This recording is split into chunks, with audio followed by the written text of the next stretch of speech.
I'm Sarah from Copenhagen this way. Warmly welcome to this guided tour in Copenhagen. We are super excited to make this video. We really miss foreigners, we really miss tourists. So today we will show you some of the highlights here in the capital of Denmark, but we will also do a theme about medical history, and we call that tour From Nonsense to Knowledge. We begin the tour right here at the City Hall Plaza, an iconic place in Copenhagen. The City Hall was established in 1905 by an architect called Martin Nyrop. He was inspired by the City Hall in Siena, and there's thousands of details on this building. We have polar bears on the top, symbolizing that Greenland is attached to Denmark. We have Absalon, a bishop, portraited above the main entrance. And Bishop Absalon, he had in centuries the honor of being the so-called founder of Copenhagen in 1167. But recently the history of Copenhagen has completely changed. There has actually been a city here a long time before. There has been Vikings here, and we have a lot of proof of that because right here they did a lot of excavations because we have a metro in Copenhagen now. And archaeologists came from all over the world to take advantage of that we were digging in the underground. And they found so many interesting things proving that this has also been a Viking city.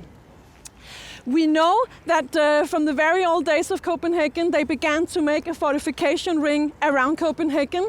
There was 4 gates leading into the city, and the western gate was located right here. But let's go into the city, inside the fortification ring, and let's begin the tour about medical history.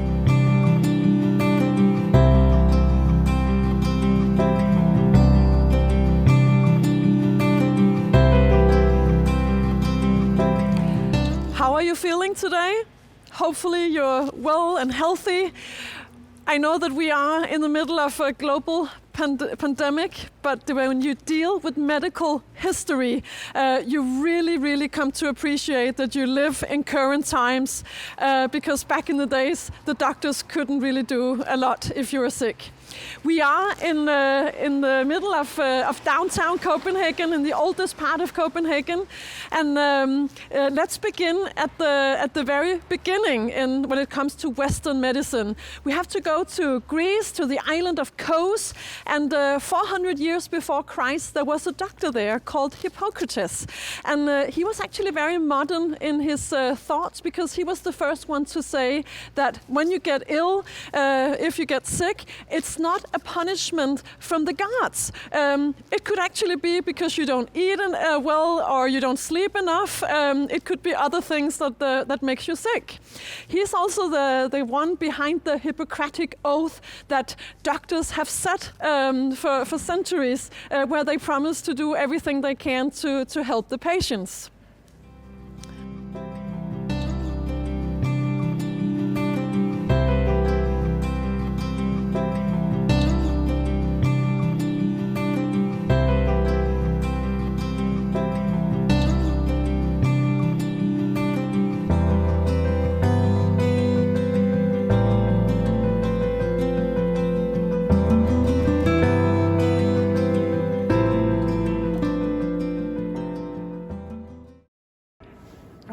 We are in the Cathedral of Copenhagen. It's called the Church of Our Lady, and that's a very Catholic name because there has been churches here all the way back since we were a Catholic country.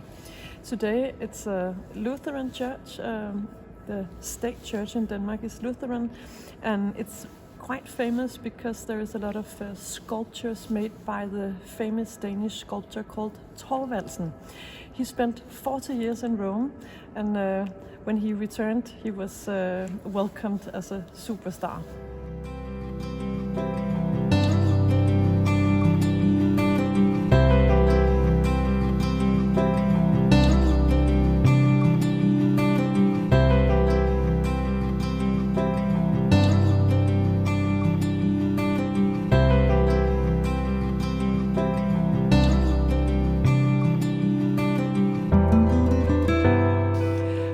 now in the Latin Quarter of Copenhagen, and the university is just next to me, and this building behind me is one of the oldest buildings, or it is actually the oldest building in Copenhagen. So we were just introduced to Hippocrates and the Hippocratic Oath, and it was another ancient guy, Galen, who introduced the 4 bodily humors. They believed that we had phlegm, we had black bile, we had yellow bile and blood, and if you got sick, it was all about imbalance in those 4 fluids. So what would people do? Well, they would do bloodletting, give people things to vomit, and it was a misunderstanding that sort of hold back medical science for 2,000 years. And one of my favorite quotes is Voltaire. He said, well, the art of medicine is about amusing the patient until nature will cure the disease. I'm standing right next to the University of Copenhagen, and this university was established in 1479. Back then, it was actually the Danish Queen Dorothea, who went all the way down to Rome to ask the Pope for a permission to open up a university. There was only 4 subjects that you could study: theology, philosophy, law, and then of course medicine. But medicine was mostly about reading all the things that Galen and Hippocrates had written. It was not a practical thing. It was not until 1645 that they established an anatomic theatre right here between the university and the cathedral. And the execution place of Copenhagen was located very nearby. So they had, you could say, fresh supplies of bodies that they could open up. And the sort of wild thing was actually that you would open up the bodies and see what do we have inside. And for many prisoners, it was actually an extra punishment to be anatomized. And they would say, oh, please don't let me be anatomized, because they believed that they couldn't be a whole body when they would go to heavens. But the first poor woman that they desiccated was a woman who had committed adultery. And all the bigwigs of the cities were invited to follow this. The king was there. Of course, they discovered a lot of things about the body that they didn't know before. And one of the students here at the university, he was a Copenhagener. His name was Niels Stensen. He was son of a goldsmith, and he was very, very skilled, very, very intelligent.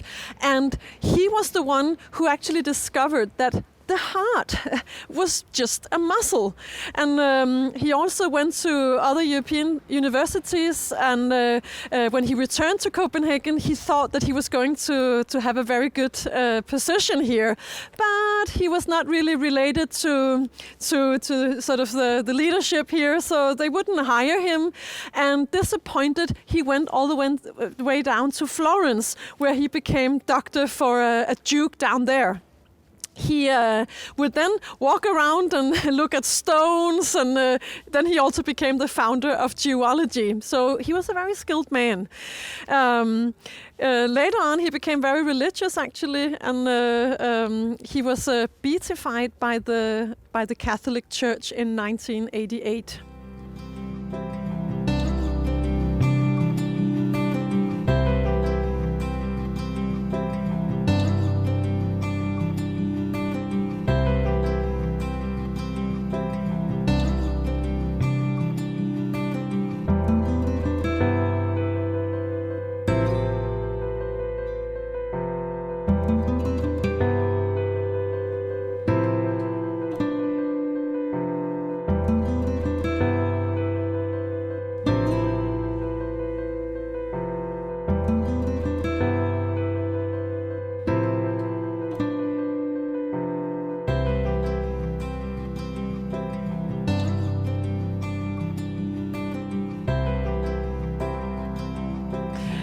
I'm standing right next to another iconic building in Copenhagen, Round Tower, and just behind me, we have one of the 4 old dormitories here in Copenhagen.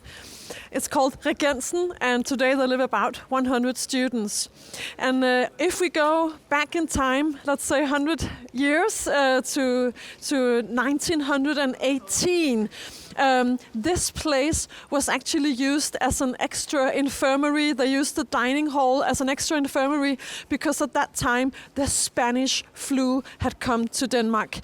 And the Spanish flu, as you probably know, didn't have anything to do with Spain. It was because there was no censorship in Spain, so they were the first one to write about this flu that spread all over the world. It came from the US and it came to Europe with the troops. We are in the end of First World War. And it was a terrible disease because the people that got sick from this disease, from this flu, was the young people. In Denmark, especially the second wave was very terrible, and about 650,000 people were infected. In total, we believe that about 15 to 18,000 people died in Denmark. So if we compare worldwide, it was pretty okay. We believe that about 50 to 100 million people died in the world. And of course, right now, when we are in the middle of another pandemic, we look at the Spanish flu because we could say it is the mother of all pandemics. We have a lot of knowledge about the Spanish flu that we can use now. It is, for instance, in the days of the Spanish flu that you begin to talk about protective clothes and masks, and if we look at pictures from the Spanish flu, it is very similar to what we see today. And one thing that is very special about the Spanish flu is also that it took, of course, a lot of volunteers to participate because it was so many people that got sick in a very short time. And one of our favorite stories is a young nurse called Else Dahl. Else, she was educated as a nurse, but she had got married, and when you got married you wouldn't work anymore, so she had started a family and was married, but when the Spanish flu came to her area far out on the countryside, she begged her husband for several days, please let me go out and help. I know I can make a difference. And for instance, she tells that she comes to a farm, and the man and the wife and the children, they're all sick, and she does everything she can. She helps them. And when she's about to leave, the woman on the farm, she said, "What about the Swedish workers on top of the attic?" And when she comes up there, she sees 8 Swedish workers in terrible conditions. There's unbelievable stink. It's really smelly. There's vomit and oh yeah, really disgusting. And she does everything she can to help these poor guys. And actually only one of them died. So yeah, that was a story about Else Dahl.